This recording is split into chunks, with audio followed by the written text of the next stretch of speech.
কথা মনে বুঝেন নাই? এই হলো আমাদের অধিকাংশ স্বামীদের অবস্থা। আমরা মনে করি আমাদের বউদের কোনো কাম নাই, কারণ তারা তো আর আমাদেরকে মাস শেষে কোনো টাকা দেয় না, আর কাম করলে না টাকা দিবে। তাদের যেহেতু কোনো বেতন নাই, তাদের কাজকে আমরা কাজ মনে করি না। যদি তাদের কাজ না হয়, একদিন যদি মহিলারা কাজ বন্ধ করে দেয়, সারা বাংলাদেশ অকেজ হয়ে যাবে। কাজেই তাদের কাজকে মূল্যায়ন করা উচিত। আমরা খালি একটা পারি কি, মায়ের উপরে ওষুধ নেই। এইটার ব্যাপারে আমরা বাঙালি 1 নম্বরে আছি। মা দরাবা রাসূলুল্লাহি লা ইমরাতান ওয়ালা খাদিবান।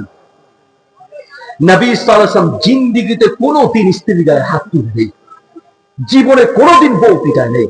তাহলে তিনি কিভাবে তাদেরকে মানুষ করেছেন? ইসলাম থেকে আপনাকে শিখতে হবে, নবী সাল্লাল্লাহু আলাইহি ওয়াসাল্লামের আদর্শ থেকে শিখতে হবে।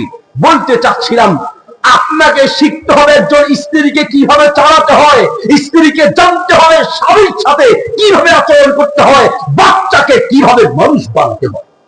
কয়টা শিক্ষা আছে, শিক্ষার ব্যবস্থা করলে আপনারা যাবেন না।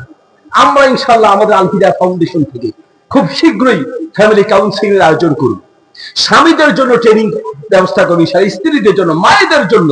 যাবেন না, হয়তো আপনাদের এলাকা থেকে 2-1 জন যাবে কিনা সন্দেহ আছে। ফ্রি করালেও যাবেন না, টাকা নিলে তো যাবেনই না, ফ্রি করালেও যাবেন না, গাড়ি পাঠালে আপনারা যাবেন না। জানি এটা বাঙালিদের স্বভাব। এই না যাওয়ার কারণে, না জানার কারণে, না শেখার কারণে ঘরে ঘরে অশান্তি, ঠিক কিনা?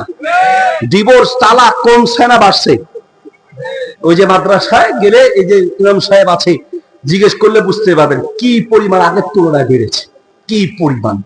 আমার অফিসে গেলে দেখবেন, আমার যে গ্রিন টাওয়ারে 3 তলায় স্বর্ণের দোকান আছে, গেলে 4 ঘন্টা 5 ঘন্টা বসা। কি হয়েছে? যে হুজুর একটা ফতুয়া। কি ফতুয়া? চোখের পানি দেখলে বুঝি ফতুয়া কি।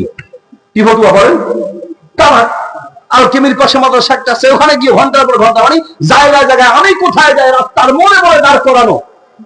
এমন কোন দিন নাই আমার মনে হয় যে ডিভোর্সের মশলা আসে। আগের চেয়ে কমে ছাড়া বেড়েছে। ঠাকুরগা থেকে ফোন দিছে, মাহফিলের সময় ধরতে পারিনি। মাহফিল শেষ করার পরে ফোন রিসিভ করলাম, জিজ্ঞেস করলাম কি হয়েছে।